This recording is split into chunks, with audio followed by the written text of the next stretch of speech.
இல்லாய் போற்றி காராகின்ற முகிலே போற்றி மலையானே போற்றி போற்றி திருவாஜன்று திரண்டாய் போற்றி தேவதறியாத தேவே போற்றி உள்ளுயிர்க்கும் பூச்சி குணத்தாய் போற்றி போதாத கிருஷ்ணை பூந்தாய் போற்றி பங்குதாய் போதோர் நின்றாய் போற்றி பற்றி உலகை விடாதாய் போற்றி பங்குதாய் நின்ற கனரே போற்றி மலையானே போற்றி போற்றி இசையாகி நின்றாய் போற்றி பாவிப்பார் மாவும் அருப்பாய் போற்றி எனினும் எழுத்தும் சொல்லானாய் போற்றி என் சிந்தை நீங்காய் இறைவா போற்றி இன்னும் நிகழும் தீரானாய் போற்றி மேலவர்க்கும் மேலாக இருந்தாய் போற்றி மணியாகி நின்றாய் போற்றி மலையானே போற்றி போற்றி இமையாது உயிராது இருந்தாய் போற்றி என் சிந்தை நீங்காய் இறைவா போற்றி இமைகாலமாகத்து அனைத்தாய் போற்றி ஊழியனான குருவா போற்றி மாயா அருணன் ஆனவர்க்கும் இறைவா போற்றி மலையம் அண்ணா போற்றி கண்டார முலக்கடலே போற்றி காமாய் கனகத்திரளே போற்றி மலையானே போற்றி போற்றி வேல்முருகனுக்கு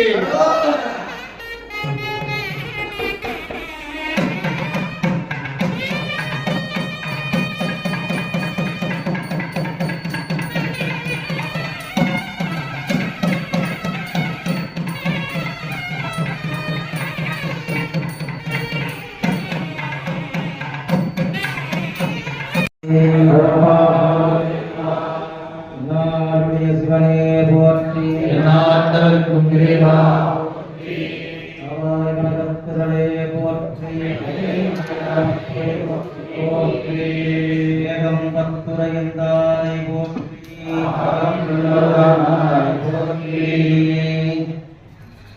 பூவினுக்கு அருங்கலம் பொங்கு தாமரை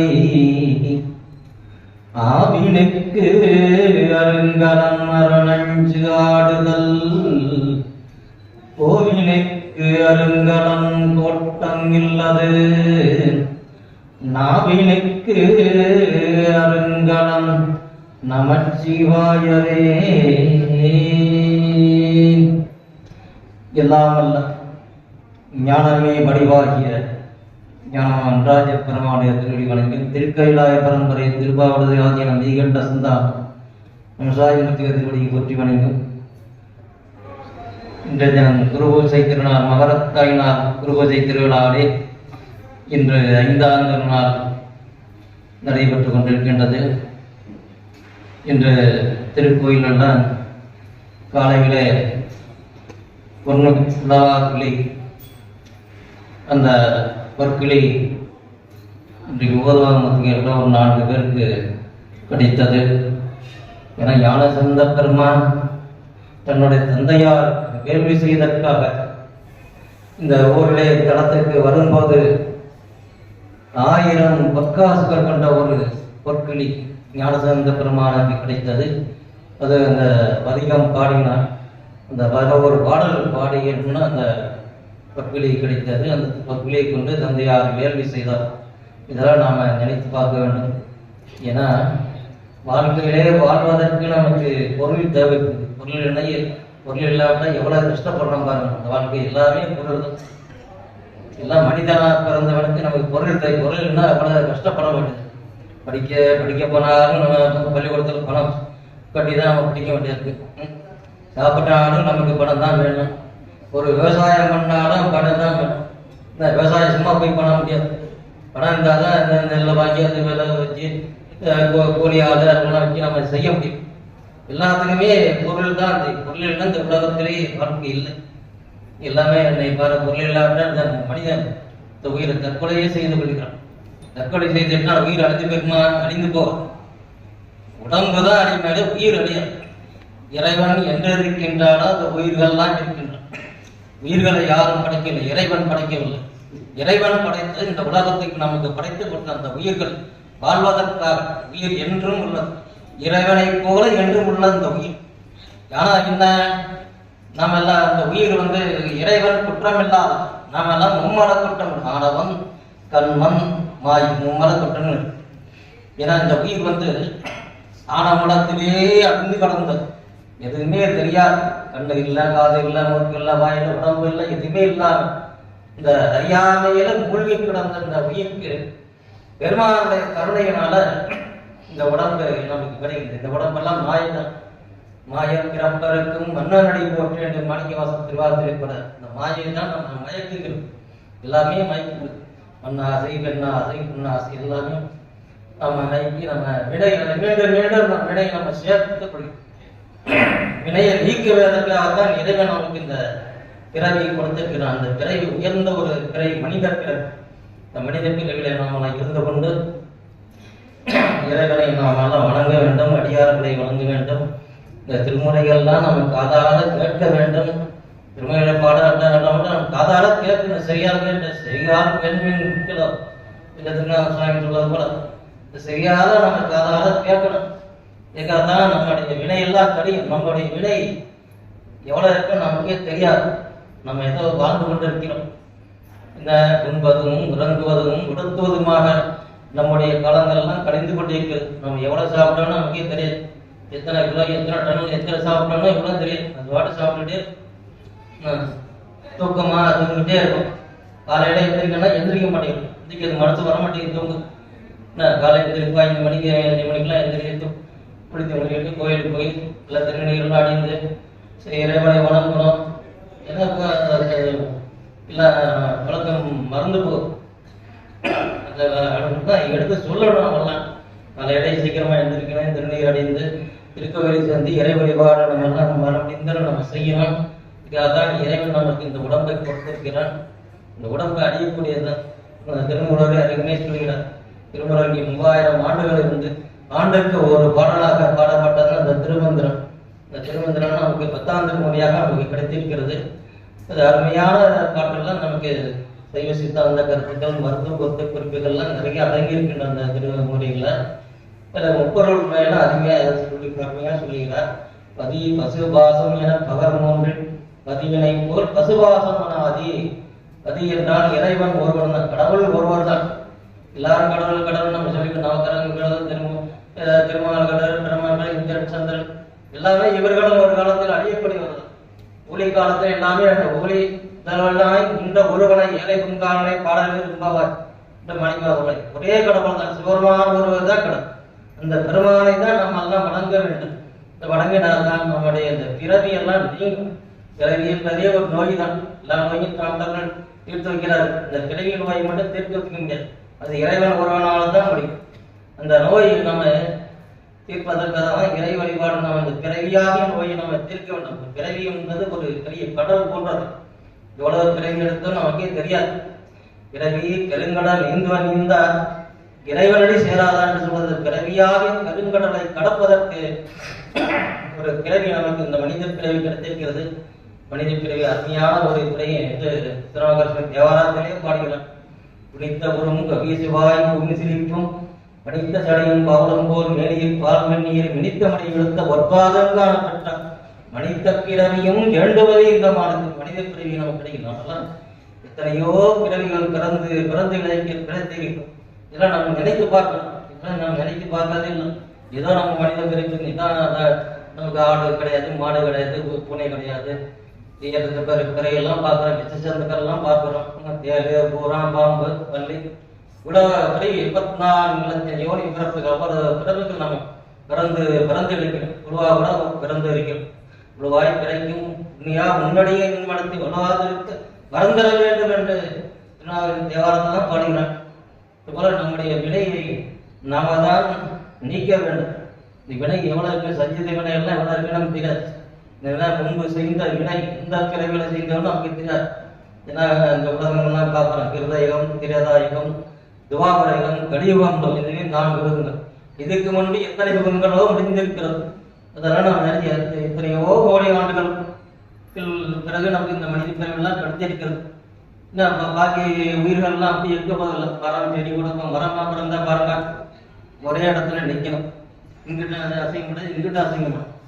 ஒரே இடத்துல மழை பெஞ்சா தண்ணி குடிச்சு உயிர் வாழ் வந்து கொண்டே இருக்கிறது. அந்த மரங்கள் சில மரங்கள்லாம் 100 வட்டம் இருக்கு, 200 வட்டம் இருக்கு, 1000 வட்டம் இருக்கு. இதெல்லாம் பார்த்து நினைத்து பாருங்கள். இந்த பிறவிகள்லாம் எவ்வளவு கஷ்டம். பிறவி என்பதே ஒரு துன்பம் தான். ஆத்த பிறவி தீகரணம் ஆத்தாடும் சித்தனத்தில் சித்தம் என்று மணிவாசல் படையார் பிறவி என்பதே ஒரு துன்பம் தான். இந்த துன்பத்தை நீக்குவதற்காகத்தான் இறைவன் நமக்கு இந்த உடம்பை படுத்துகிறான். இந்த உடம்பு அழியக்கூடியது. உடம்பார் அழியும் உயிரார் அழிவர் இடம்பட விஞ்ஞானம் சேரவும் மாட்டார். உடம்பை வளர்த்து உபாயம் அறிந்து உடம்பை வளர்த்தேன் உயிர் வளர்த்தேன். இந்த உடம்பு மிக முக்கியமானது. நம்ம பிறப்பிலிருந்து வளர்ந்து நம்ம எவ்வளவு வயசு நம்மால் சொல்ல முடியாது. 100 வயசு கூட இருக்கலாம், 120 வயசு இருக்கலாம்.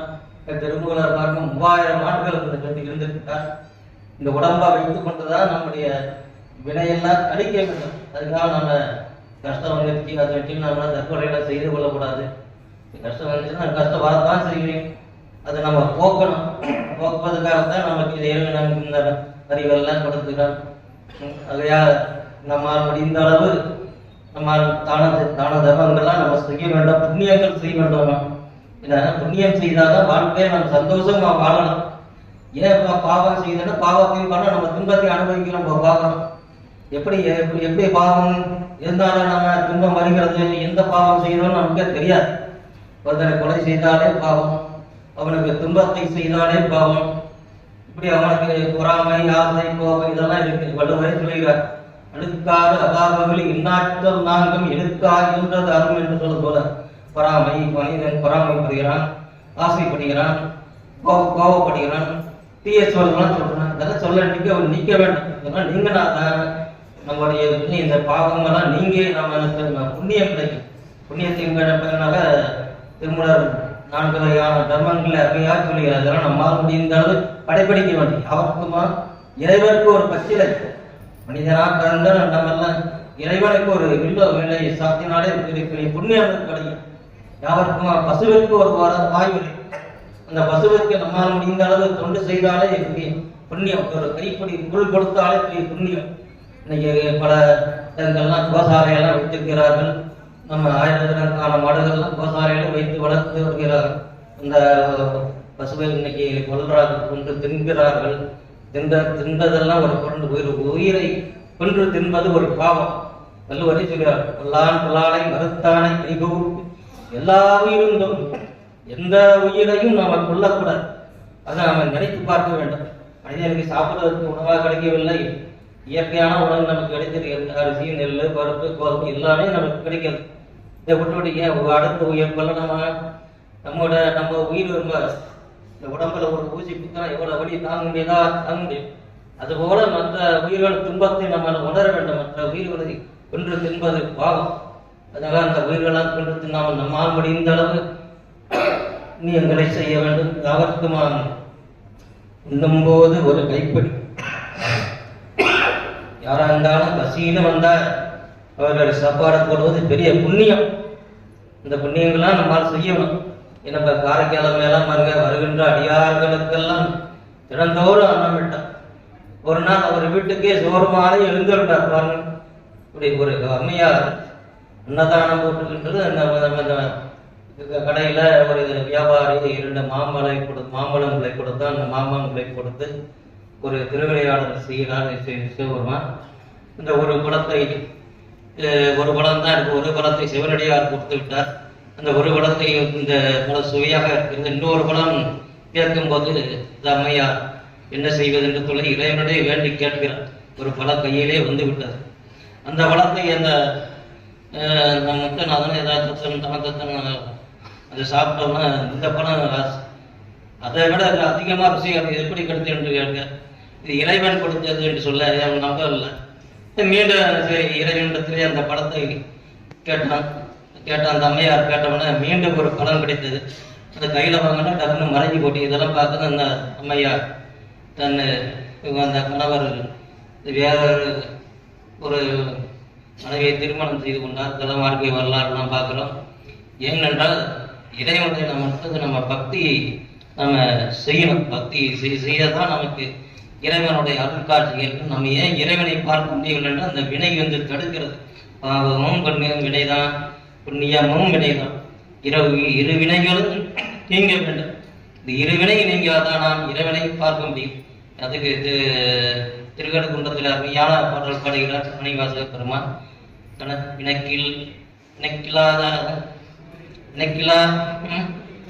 பெருந்துரை பெருமான் நாமங்கள் பேசுவார்க்கு இணைக்கில்லாததோர் இன்பமே வரும் துன்பமே துடைத்து என்கிறார். உனக்கில்லாததோர் வித்துமேல் விளையாமல் என் வினை ஒத்த கணக்கிலா திருக்கோலம் வந்து காட்டினாய் கருதுகின்றேன் மணிவாசப்படுகிறேன். நம்முடைய வினையை தான் நம்ம தடுக்கிறதா, நம்முடைய வினையெல்லாம் நம்ம கழிக்க வேண்டும். நம்ம வினை என்பது நமக்கு ஒவ்வொருத்தனாலையும் வருகிறது, ஆசையினாலையும் வருகிறது, தீய சொல்லுனாலும் வருது, எல்லாம் நீக்கணும். நீங்கினா தான் நம்ம இவனுடைய திருக்கலாம் என்று சொல்லி வந்துட்டு அடியார் கணக்கு 5வது நாள் நடக்கிறது. நமது தலைமுறை மடத்திலே 5வது நாள் இந்த மீனாட்சி மீனாட்சி நினைவாக அந்த வரிசைகள்லாம் இன்னைக்கு வழங்கப்படுகிறது. மற்றும் சைவ சித்தாந்த மாணவர்கள் இந்த ஆண்டு 2 வருடம் படித்தவருக்கு அவர்களுக்கு விருது அந்த சான்றிதழ்லாம் வழங்கப்படுகிறது. எல்லோரும் நம்ம எல்லாம் ஒற்றுமையாக இருக்க வேண்டும். ஜாதி மதம் பார்க்கவில்லாமல், ஏன்னா உயிருக்கு ஜாதி என்பதே ஒன்று கிடையாது. எல்லாம் நம்ம வைத்துக் கொண்டவர்கள் தான், இறைவன் ஒருவன் தான். உயிர்கள் பல, உயிர்கள் எண்ணற்றவை, நம்ம கணக்கில் அடங்காத உயிர்கள்லாம் இருக்கின்றன. நம்ம சாப்பிட்ற உயிரே, இந்த உணவே உயிர் தான். நம்ம நெல் சாப்பிட்றோம், நெல் போட்ட வயலில் முளைக்குது, எல்லாமே உயிர்கள் தான். இதெல்லாம் நம்ம சாப்பிட்றோம் தான் பாவம். இந்த பாவம்லாம் நீங்க வேண்டும். நீங்குவதற்காகத்தான் இறைவன் நமக்கு இந்த உடம்பை கொடுத்திருக்கிறான். நம்ம எல்லாம் மனித பிறந்தவர்களாம் நம்ம திருக்கோவில் சென்று வழிபாடு செய்ய வேண்டும். 5 இடத்தை நாம் நினைக்க வேண்டும். 5 இடத்தை ஓதினாலே பெரிய புண்ணியம் நமக்கு கிடைக்கின்றது.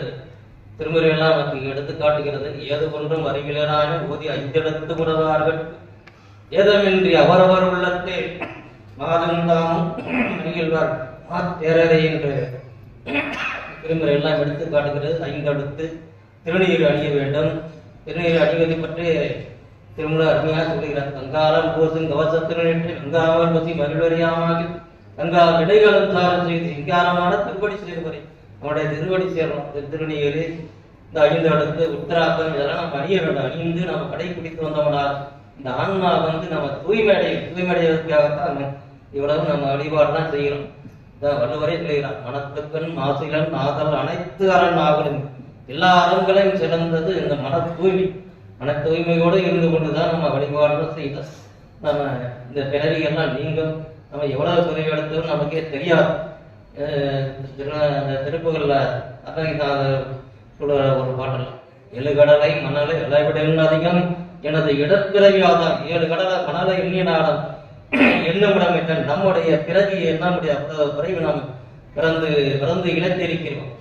என்ன தொழில் நம்ம செய்யலாம்? பிறப்பதற்கே தொழிலாகி இறக்கின்றான். மீண்டும் மீண்டும் நம்ம பிறந்து இறக்கிறோம். இதெல்லாம் நம்ம கடைபிடித்து இந்த வந்தவனால் இந்த ஆன்மா தூய்மை அடைந்து இந்த பிறவியாகி கருங்கடலை கடந்து இறைவனுடைய திருக்குடி செய்வான்னு சொல்லி இந்த 5வது நாளே பொன்னு விழா புள்ளியை பெற்ற நாளாக இன்று ஓதாமத்திகள்லாம் பண்ணி சிஷ்டையோடு பாடி நம்ம எல்லாம் கேட்டு மகிழ்ந்தோம். அவர்களுடைய எல்லாம் மீண்டும் மீண்டும் இந்த பாடத்திலே இந்த 5வது நாள் மீண்டும் சிறப்பாக நடைபெற வேண்டும் என்ற விவசாயமத்திகளின் மக்கள் எல்லாரும் ஒத்துழைப்போடு இந்த விழா நடைபெற்றிருக்கின்ற சொல்லி எல்லா அன்மாக்களும் இன்புற்று வாழ வேண்டும். எல்லோரும் இன்று நினைக்கவே இல்லாமல் வேறொன்று அறிய பெறாம். எவ்வுயிரும் தன்னுவோல் என்று இறங்கவும் தெய்வ அருக்கரணை பெற என்ற தாய்மான போல எல்லா உயிர்களுக்கும் அன்பு காட்டும் இறைவன் எங்கே இருக்கிறான்? இந்த கோயில்ல இருக்கிறான், இல்லை அங்கே இருக்கிறான், இங்கே இருக்கிறான், எல்லா இடத்துலையும் இருக்கிறான். அவன் இல்லாத இடமே இல்லை, நம்ம இடத்திலே தான் இருக்கிறான். அது நமக்கே தெரியவதில்லை. இமை பொழுதும் என்னங்கே நீங்காதான் மாணிக்க வாசப்படும். உண்மை விட்டு நீங்காதவர் பெருமான் ஒருவார் தான். இந்த உயிரினத்திலே இருக்கிறார் இறைவன். நமது உடம்பே ஒரு கோயில். உள்ளம் பெருங்கோயில் ஊடங்காலை வல்லப்பிரானார் வாயு உபவாசம் தெல்ல தெரிந்தார்க்கு சீவன் சிவலிங்கம் கள்ளப்புலர்ந்து கலாமணிக்கு கலாம் மணிவலிங்கு என்று போல இறைவன் நமது உள்ளத்திலே தான் இருக்கான். நமக்கு தெரியல, எப்படி விறகுல நெருப்பி எடுக்க தெரியலையோ அது போல அந்த மறைந்து இருக்கிறான் அந்த இறைவன். அந்த இறைவனை நாம மனத்திலே வழிபட்டால் நம்ம இறைவனுடைய காட்சி நமக்கு தெரியும் என்று சொல்ல இங்கே அடியார் இருக்கும் அனைவருக்கும் நாம நடராஜ பகவானார்களும் நம்சாமி தகவலும் கிடைக்கும் என்று சொல்லி இதையெல்லாம் வாழ்த்து அமைகிறேன். சிவாத்து சிற்றம்பலம்.